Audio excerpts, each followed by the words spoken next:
What up, y'all? I'm back with another review, and I'm here to review Denzel Curry's second studio album, Imperial. Now, Denzel Curry, he is out of Florida, I believe Carroll City, and I do a lot of work with independent artists from Carroll City, Flo the Great, uh, Young Shamu, etc. Plenty of guys down in that that Carroll City underground hip hop scene that I work with. I chop and screw their music, I review their music as well. And this is another one of those artists out of there, but he's way more known. Way more known. He is independent though. I believe he's independent. I could be wrong about that, but what I know about him is because I never heard a song from him featured, nothing. Never heard him before. I've known who he is for like a year and a half. I've just heard the name, but I've never listened to him. And what I do know is that he's cloud rap. I just did some research on him. He's in the cloud rap uh, uh, subgenre of hip hop or rap. So you get guys like Bones, who was featured on ASAP Rocky's uh, uh, at Long Last ASAP album on that song Canal Street, which is really a remix of Bones' song Dirt. Then you get guys like Clams Casino, who I thought was just a producer, but I guess you cloud rap producer. Denzel Curry, like I said, Lil B. I guess you could put even ASAP Rocky on in this as well. Space Ghost Perp, Young Lean. So I might have to check Young Lean out because I like the cloud rap type of thing. I might have to check out his album Warlord. We'll see. We'll see. Let's go ahead and get into this review. Denzel Curry, second studio project, album Imperial. Track number 1, ULT. Aggressive, cloudy banger. The hook sounds like some Travis Scott, Chief Keef shit with aggressive lyrics and flow from Curry. And I really like the style that he has. And he spits about fighting everything and everyone in the game who and what is in his way, and how these niggas ain't ULT. Y'all niggas ain't ULT. Y'all niggas ain't ULT. And in the end be like, I am Imperial. A lot of people didn't get that at first. I saw the comment section. I was like, y'all don't get it? And if you want to listen to this album, by the way, I'll leave the link to it in the description below. Track number 2, Gook. This is an interesting ass beat. It doesn't make you bop your head. It just makes you shake it, like some shit like that. And my favorite line on here was when Curry said, "I don't fuck with perp. That's the only reason Yams died." I was like, damn. Now, I don't. This is not a shot. I don't believe the Space Ghost Perp because I don't. Well, I can't really assume what it is and isn't because I don't like. We already know Space Ghost Perp. I think he had a falling out with ASAP Rocky, so he probably had a falling out with the whole ASAP mob. So but I just don't think he's trying to say Space Ghost Perp is the reason that why Yams died. He's trying to say the lean.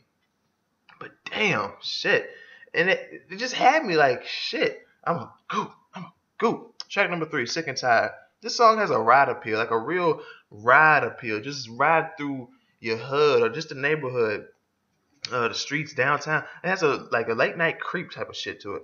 And the favorite line on here is when he says, "If I gotta kill a nigga, I gotta cut the dreads." And what he's trying to say is like he doesn't want to cut his dreads. He ain't gonna kill no niggas. So he's really just saying I would kill niggas, but I got dreads and I'm not trying to cut them. And Curry spits on his fam, his ex, and his current girl who's about to have his son, and how he doesn't want his son to grow up saying that daddy won't shit. And this is pure flowing from Curry on the second verse. He has like a Bone Thug. Like when I first heard this, I was like, there's a Bone Thug type of feel on this. And from what I know, like guys down in Carroll City, they love Bone Thugs in Albany. They love them. Like the dudes that I've worked with, they love Bone Thugs. But who doesn't love Bone Thugs? No matter where you're from. And he even spits on his second verse about why blacks are divided and how we're divided. And it's like, damn. So we'll get into it. I'll get into what we're getting on this whole album at the end of the review. Track number 4, Naughty Head, featuring Rick Ross. I have to say, this is just another Ross verse, but it has just a little more something to it, especially that Von Miller reference. I was like, damn. So it is just another Rick Ross verse, but at the same time, I like Ross. I like him.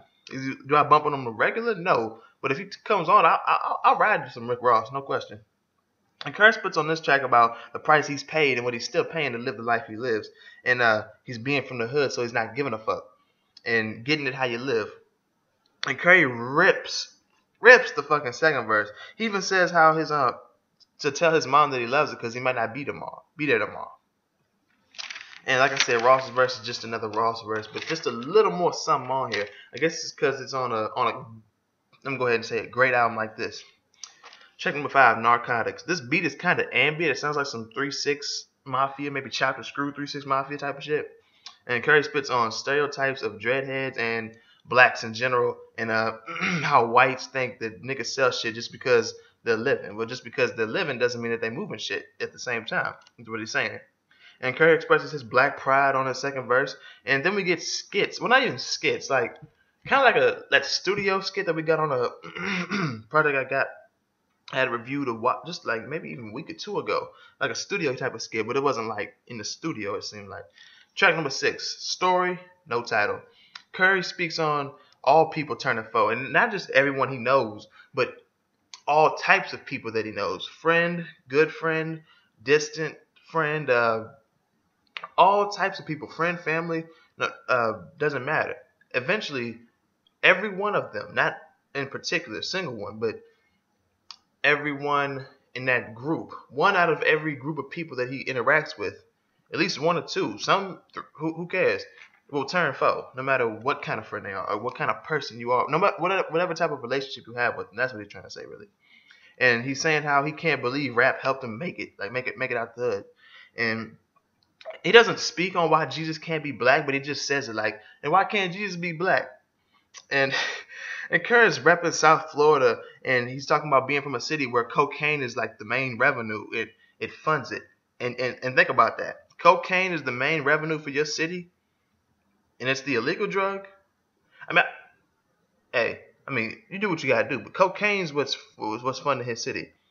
But that's probably a lot of these cities. Not even the big cities, the smaller cities, the knockoffs to the big cities that they're near, cities like that. But damn, and he even speaks on how mamas outlive their sons in the black community, and even speaks on more black stereotypes. Now, track number 7, Pure Enough. This I want to say this is my favorite track on here, but it don't beat ULT. It just don't beat ULT. I mean, it just doesn't, and it beats Goop though. This may be my second favorite track on here. This is like this is probably the airiest, cloudiest song on here, and Curry's spitting on thinking about suicide. Well, I used to think about suicide, and he also speaks about that special someone, and he's questioning are people pure enough to do this and that, like keep it real with themselves when they see themselves in the mirror.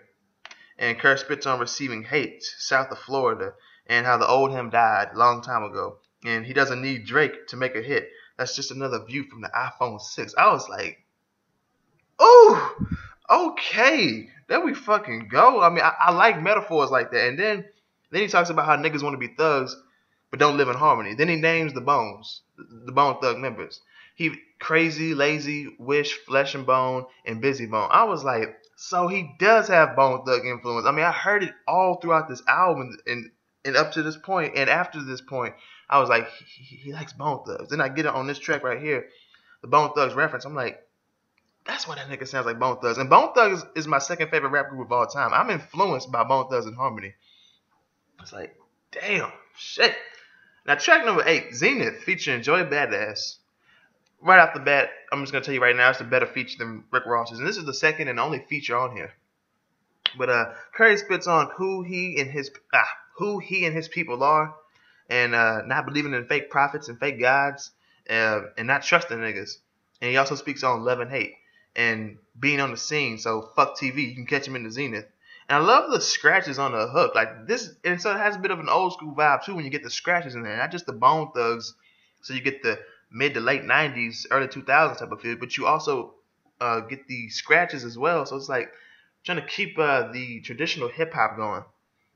And then that's pretty much it for his verse. But then Joey Badass comes in speaking, really spraying lines and murdering the game and how the sky is the limit. And he just did a tribute song, Brooklyn's Own, to Biggie. So I'm wondering if Biggie, sky's the limit. I don't know if that has anything to do with this verse, but still. And he says he's sorry if he hurt some feelings, but he's just focused on his millions. And he's focused on the future for his kids in the future.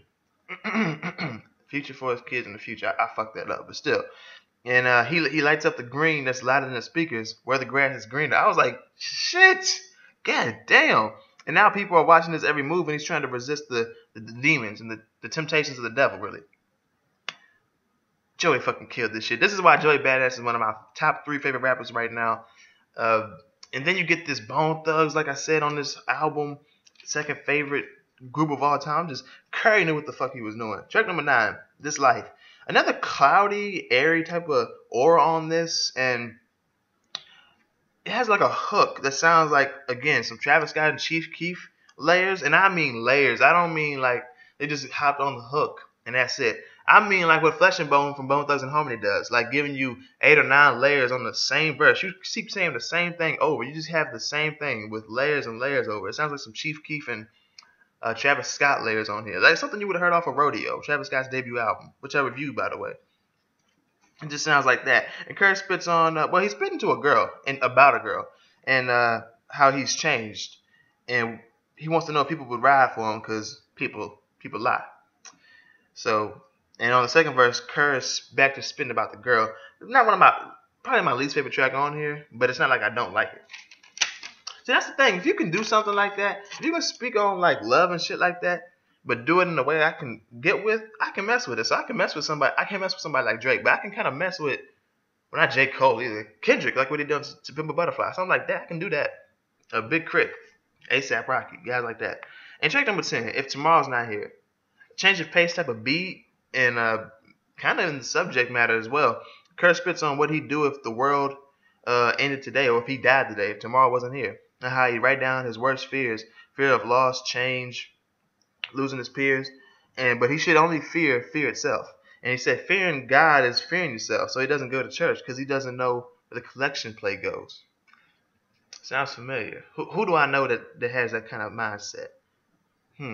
But anyway, the hook is like, it's soulful, and then even on the hook you hear the dude saying, "Gotta do some soul searching." So I'm like, well, damn. I guess I hit it on the nail with this one. In the second verse, Curry speaks on fearing things being out of his control. That's what he's not saying that's what he should be fearing, but he fears what's out of his control. And how he went solo and he wanted no handouts. And tomorrow's not promised, but the coming's real close. You see, thinking, some shit like that. And on the outro, Kerr gives dedication and shout outs, RIPs and love to everybody.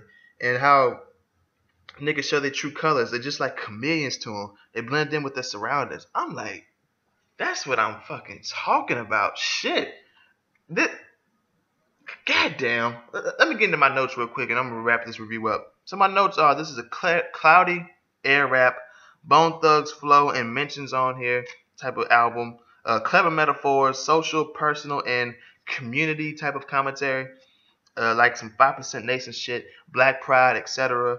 And calling out the fake and the people and those white people who judge blacks off of stereotypes. And that's basically what he's talking to. The white people who judge blacks off of stereotypes. And calling out the fake people. I just said that. And some love stories on here. Doubts, fears. A full package on this album right here. Some bangers and songs with ride appeal. Aggressive deliveries.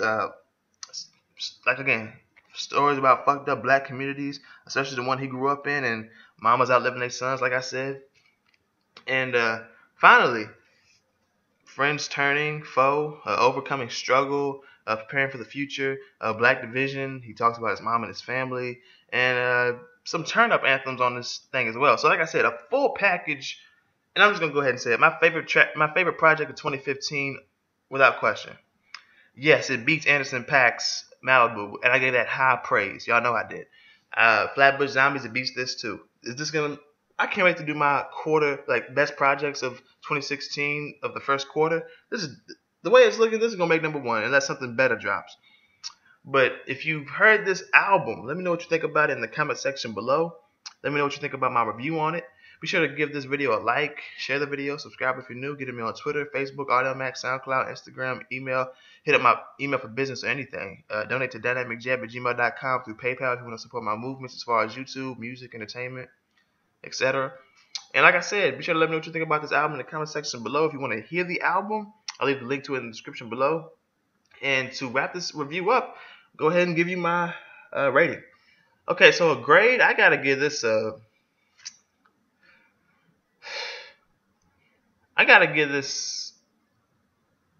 86. 86 out of 100. Definitely an 86 out of 100. So, yeah, and I'm going to go ahead and go with the B. B grade, 86 out of 100 score. And like I said, if you've heard this album, let me know what you think about it in the comment section below. Let me know what you think about my review on it. And also, if you haven't heard it, like I said, go listen to it. The link's in the description below. Listen to it. Come back. Let me know what you think about my review on it and the album itself. Thank you for watching, and I'll see y'all next time.